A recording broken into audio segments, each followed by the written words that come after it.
Hello there you guys, welcome to one of my videos.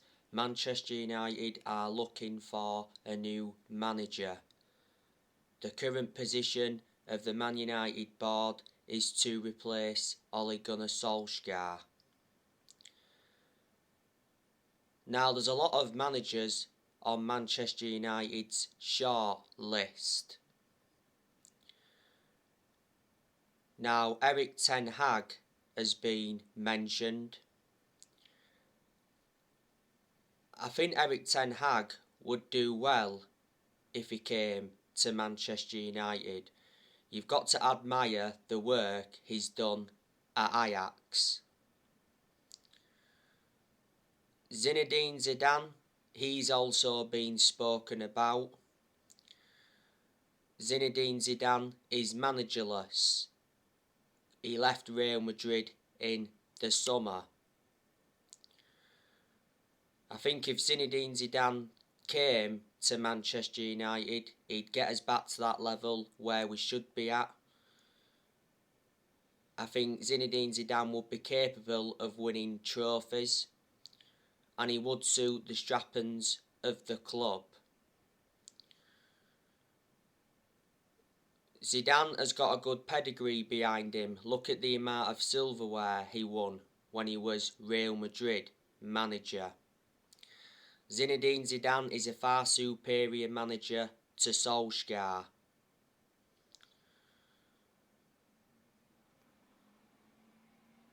And it would be good to see Zidane come and experience the Premier League. He's not managed in the Premier League yet. He said not so long ago that Manchester United have held talks with Zinedine Zidane. Reports from Spain said not so long ago that Zinedine Zidane rejected the Newcastle job as he's waiting for the Manchester United or France job. Reports from Spain did say earlier on this season that Zinedine Zidane wasn't interested in becoming Manchester United manager if Solskjaer gets sacked. He mentioned that Zidane is enjoying life away from football management. Brendan Rodgers, he's also been mentioned as well. I think there's some United fans that would take Brendan Rodgers. Mark Ogden said earlier on this season that Brendan Rodgers is a potential replacement for Solskjaer. You've got to admire what Brendan Rodgers has done at Leicester. He's transformed Leicester.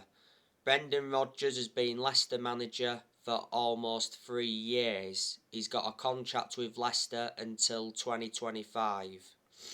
And at Leicester he's won the FA Cup and the Charity Shield so far. He's managed quite a lot of clubs as Brendan Rodgers. Before Leicester he managed Celtic. He enjoyed a few years at Celtic and he won quite a few trophies with them. Before then he was at Liverpool. He enjoyed one good season with Liverpool. Rodgers at Liverpool emulated the football he produced at Swansea. Yes, before Liverpool he was at Swansea. Before he's managed Reading, managed Watford, and he managed Chelsea's youth a long time ago. Ralph Rangnick has also been mentioned as well. I think he'd do a good job if he came to Manchester United. Roberto Mancini got mentioned yesterday. Obviously, he's the former Manchester City manager. Roberto Mancini won the Premier League when he was Man City manager, and when Man City won it under him, it was Man City's first title in 44 years.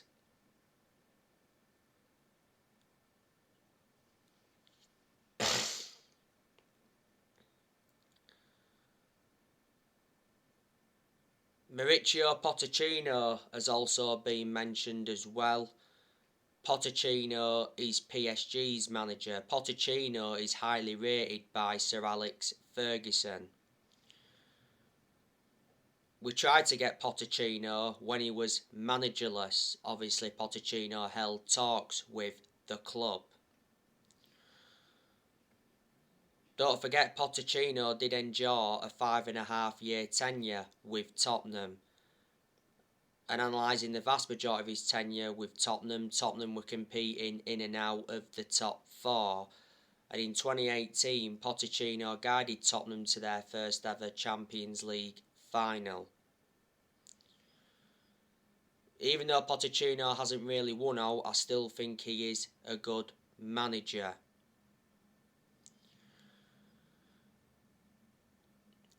I was disappointed that Manchester United didn't get Antonio Conte.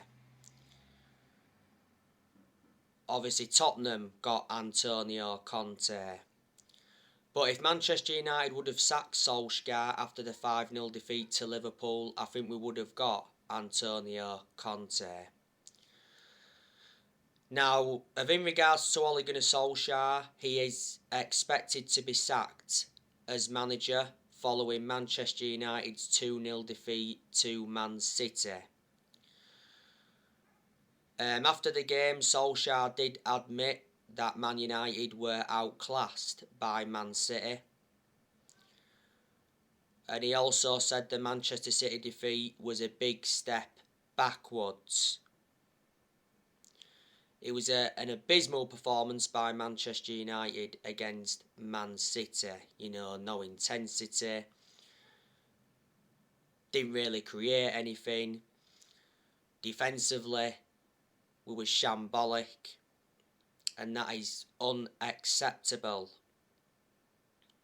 from a Manchester United perspective. Obviously, you've had Man City fans singing "Ollie, give us a wave" and "Ollie's at the wheel," and obviously the Liverpool fans did the exact same thing a couple of weeks ago. If Solskjaer cared about the club, he would resign. But obviously, he's not going to resign, is he? Because if he resigns, he won't get a payoff. If Manchester United sack Solskjaer, they'll have to pay Solskjaer $7.5 million, because in the summer, Solskjaer signed a new contract with the club until 2024. There's an option of a further year, and we made a mistake giving Solskjaer that contract. And a lot of United fans will agree with me on that aspect. But Solskjaer is under serious pressure. I do believe that the players have given up on the manager. And Solskjaer is also losing a lot of fans.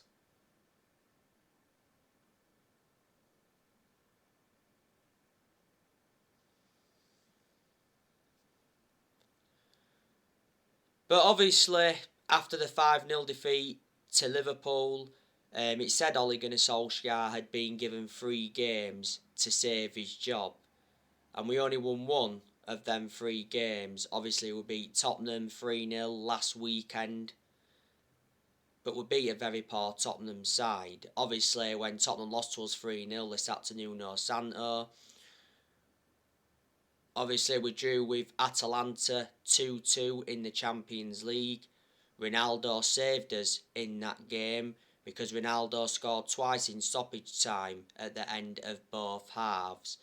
And obviously, we've just recently lost 2-0 to Manchester City. So that should definitely be enough to sack Solskjaer. Norwich have just sacked Daniel Farke. And Norwich actually beat Brentford yesterday 2-1.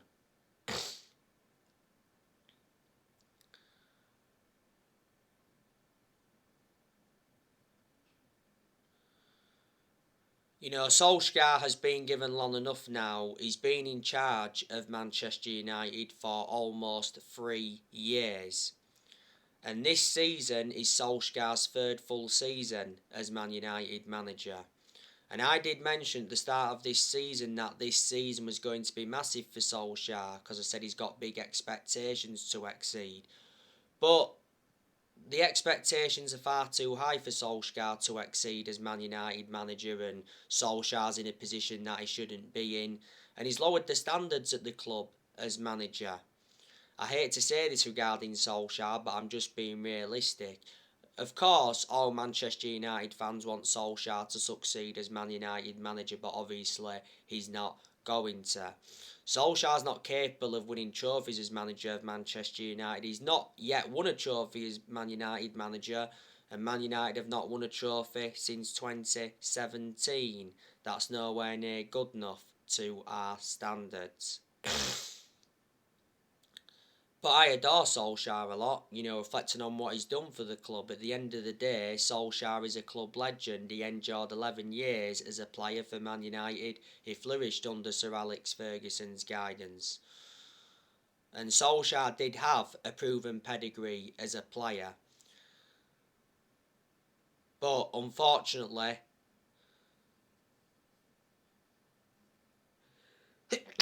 excuse me, Solskjaer doesn't have a proven pedigree as a manager. Because obviously before Manchester United, he was at Molde. He won a few Norwegian titles at Molde, but they're not a big club. He endured 2 spells with them. And before then he was at Cardiff, and his record at Cardiff was absolutely terrible. The reason he got sacked from Cardiff is because he got them relegated. He only endured a short tenure with Cardiff. And Solskjaer's decision making is very, very poor. Because analysing the vast majority of the games he's managed at Man United, he's been tactically naive.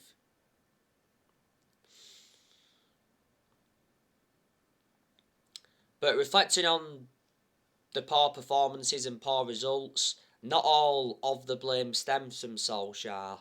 Like I've said before, there's also players that have to take responsibility for those poor performances and poor results. It's never just all the manager's fault. But Solskjaer knew when he'd taken over at Manchester United that it was going to be a massive job, not only a massive job, a difficult job as well, despite Solskjaer knowing the club through thick and thin.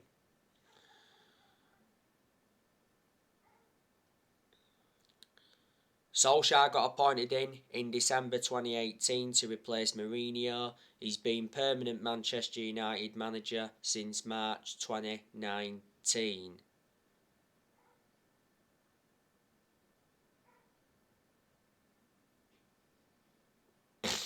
The reason he got the job on a permanent basis back in March 2019 was reflecting how well he did as the interim manager.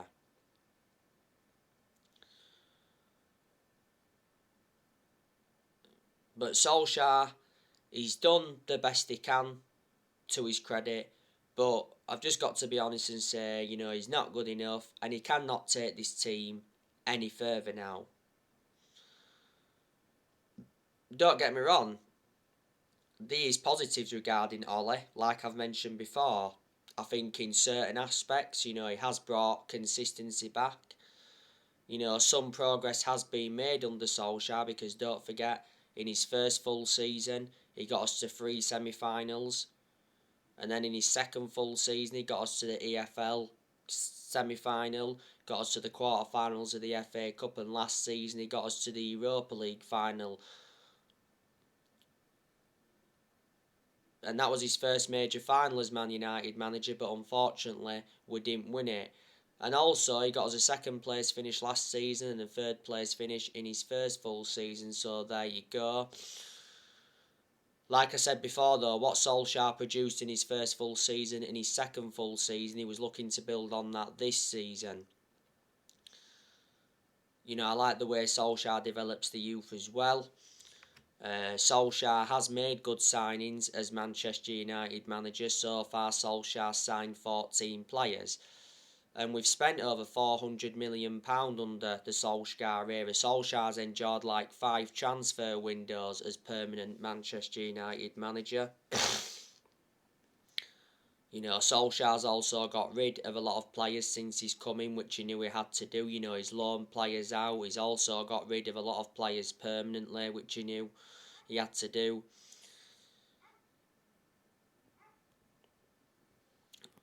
So there you go.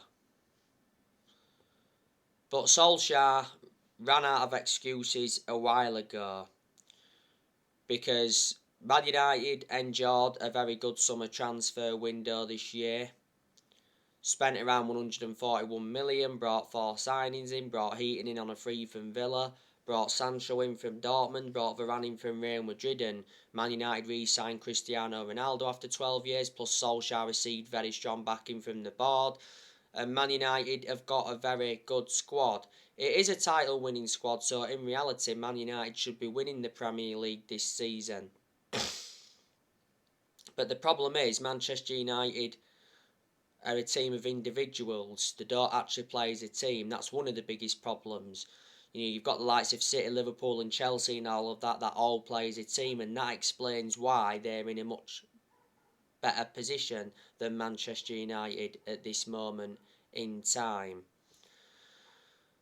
So there you go.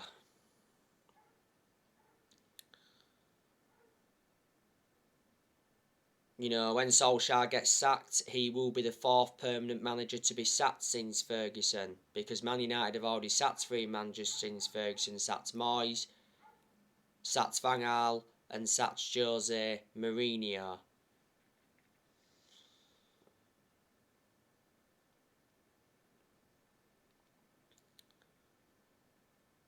The way things are going, I can't even see Manchester United finishing in the top 4 this season. Obviously, we don't finish in the top 4 this season, we don't get qualification for the Champions League for next season, so reflecting on that, that will persuade our star players to leave.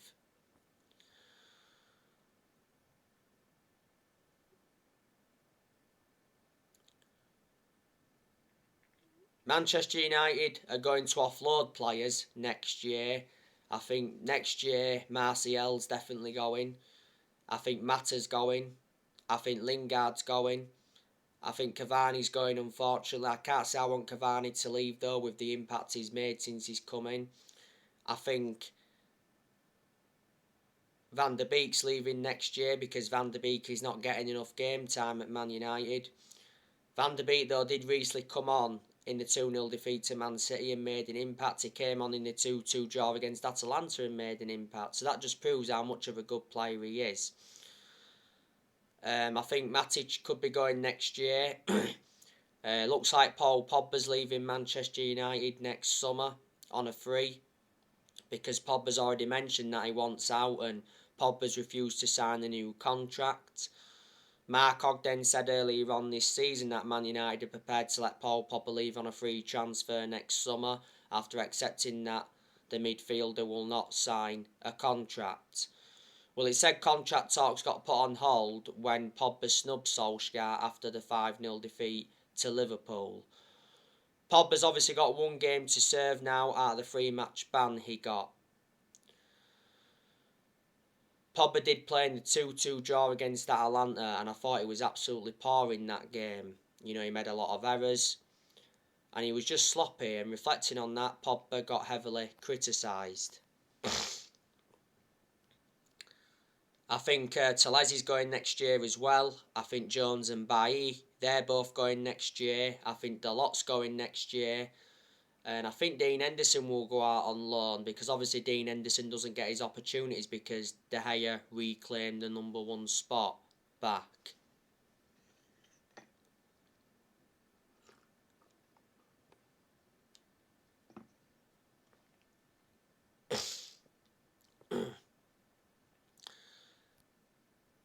So there you go, and Manchester United have got very, very good players. Obviously, we've got Marcus Rashford, that is a good player. Rashford's done well in quite a few games since he's come back, but on the other side of things, he's had some bad games as well.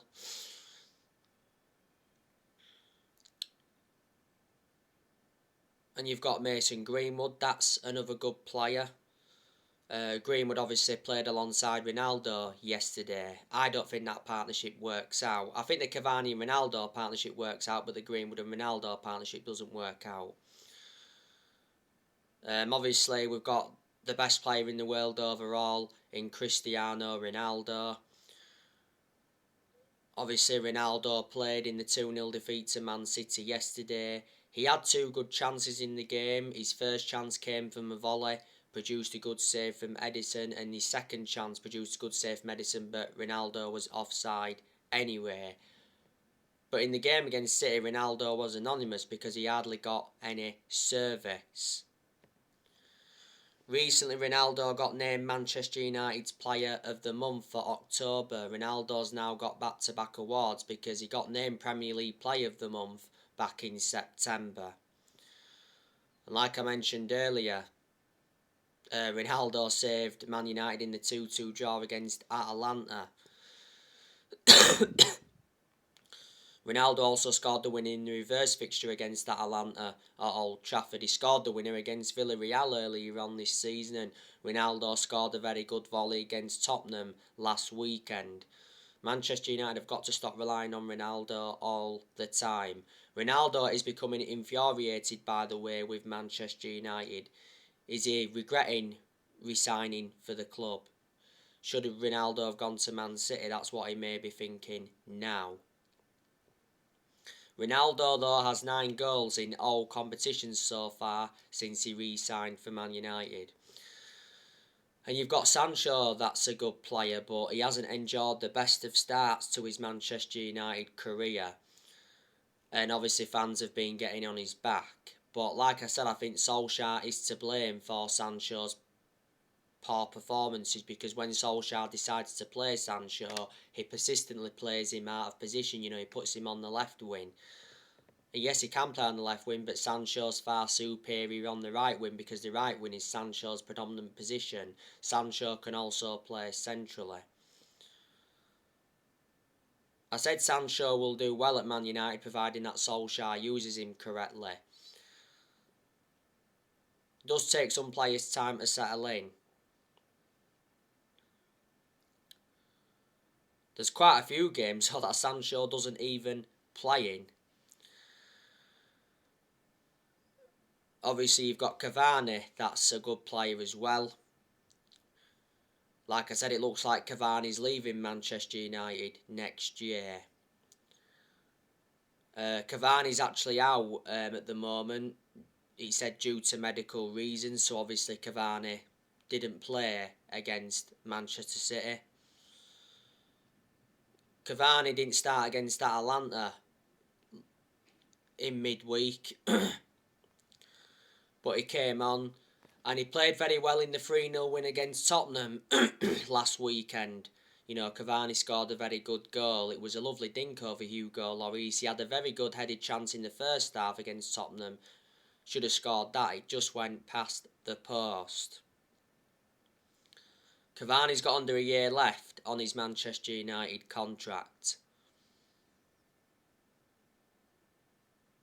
Because back in May he signed that 1-year contract extension.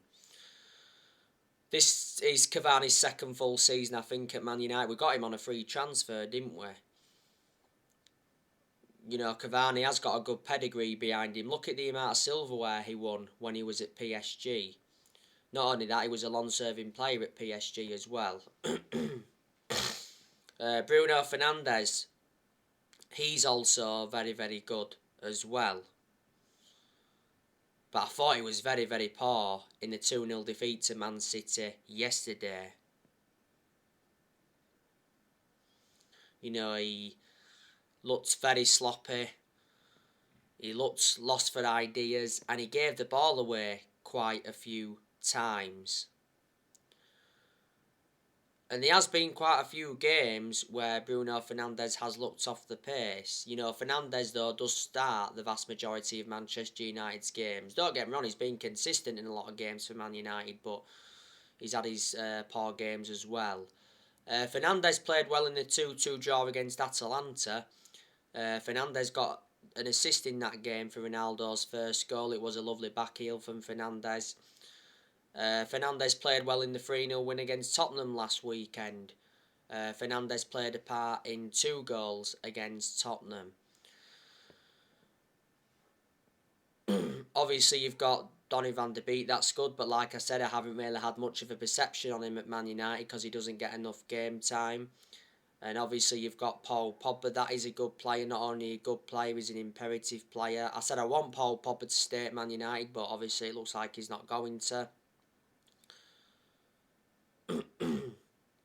Luke Shaw overall is a good left back, but Luke Shaw's been out of form this season. You know, where's the Luke Shaw from last season? Because last season Luke Shaw was superb.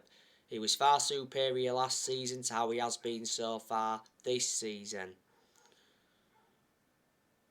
Recently, Shaw played in the 2-0 defeat to Man City, and he was very, very poor in that game, and I thought Luke Shaw was the main culprit for Man City's second goal by Bernardo Silva. There again, you know, De Gea was partly to blame, but I think Luke Shaw was more to blame than De Gea. You know, Bernardo Silva scored at the far post.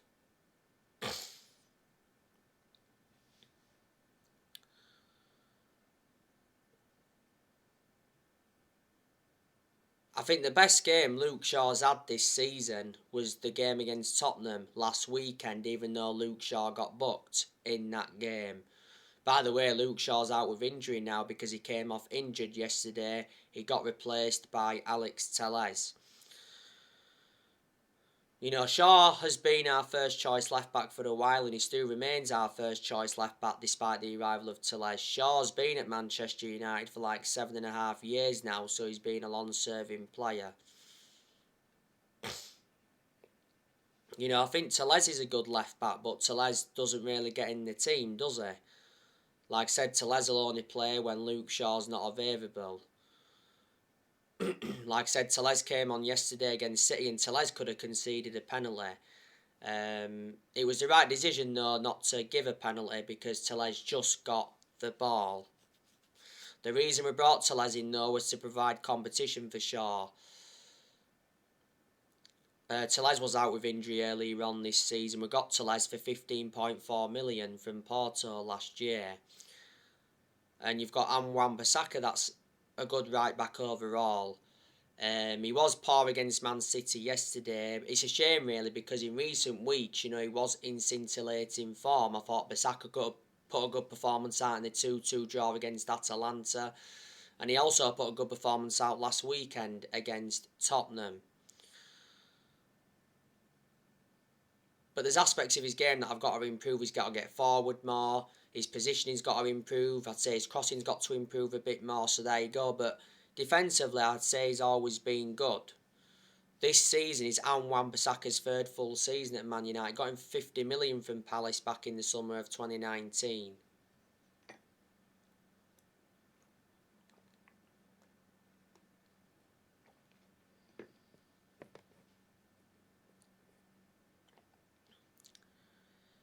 You've got Eric Bailly. That's a good centre half, but Eric Bailly was horrendous yesterday against Man City. Obviously, Man City's first goal, came from an Eric Bailly own goal. But I just thought Eric Bailly's overall performance was poor anyway. And I was shocked in that aspect. Because Bailly put a very good performance out in the 2-2 draw against Atalanta. You know, in that game he made some good blocks and some good interventions. He also played well in the game against West Ham in the Cup earlier on this season. I think that game yesterday against Man City was Bailly's third appearance of the season. Bailly's not a regular starter anyway for Man United, is he? He lost his place in the team a while ago, obviously with the signing of Varane in the summer transfer window, and for some reason Solskjaer seems to prefer Lindelof ahead of Eric Bailly. My element of concern about Bailly, though, is injury prone. He's a liability in that aspect. Towards the end of last season, Bailly signed a new contract with Man United till 2024. There's an option of a further year. You've got Varane, that's a good centre-half as well. Obviously, he played no part against Man City yesterday because Varane is out with a hamstring injury. It said he's out for around a month. He's a miss. Not so long ago, Varane came back from a groin injury, and he was out with that groin injury for a few weeks. Varane actually made his return against Tottenham last weekend, and he put a very good performance out against Tottenham. Yes, Varane did start in the 2-2 draw against Atalanta, but obviously he came off injured in the first half and he got replaced by Mason Greenwood. Harry Maguire, You know, he's good when he wants to be, but gotta say he's been very, very poor so far this season. He's been poor, I'd say, since he come back from that calf injury. The best game I think Maguire's had so far this season was the game against Tottenham last weekend, even though he got booked in that game. I've got to give David De Gea a lot of credit. You know, I think he's done really, really well so far this season. I'd say he was our man of the match in the game against City yesterday. De Gea made some fantastic saves in that first half to deny Cancelo twice. He denied De Bruyne, and he also denied Gabriel Jesus. And he also had to make a save with his feet from Victor Lindelof, because Lindelof nearly scored an own goal. And like I said earlier, De Gea was partly to blame for City's second goal, but Luke Shaw was to blame more. And you've got Henderson as well, that's a good goalkeeper. You know, he did well in a lot of the games he was in goal for last season. So anyway guys, I'll be back with more videos soon. Drop your comments, likes below on the channel. If you do, consider subscribe as always. Then take care, God bless, and I'll see you all again very, very soon.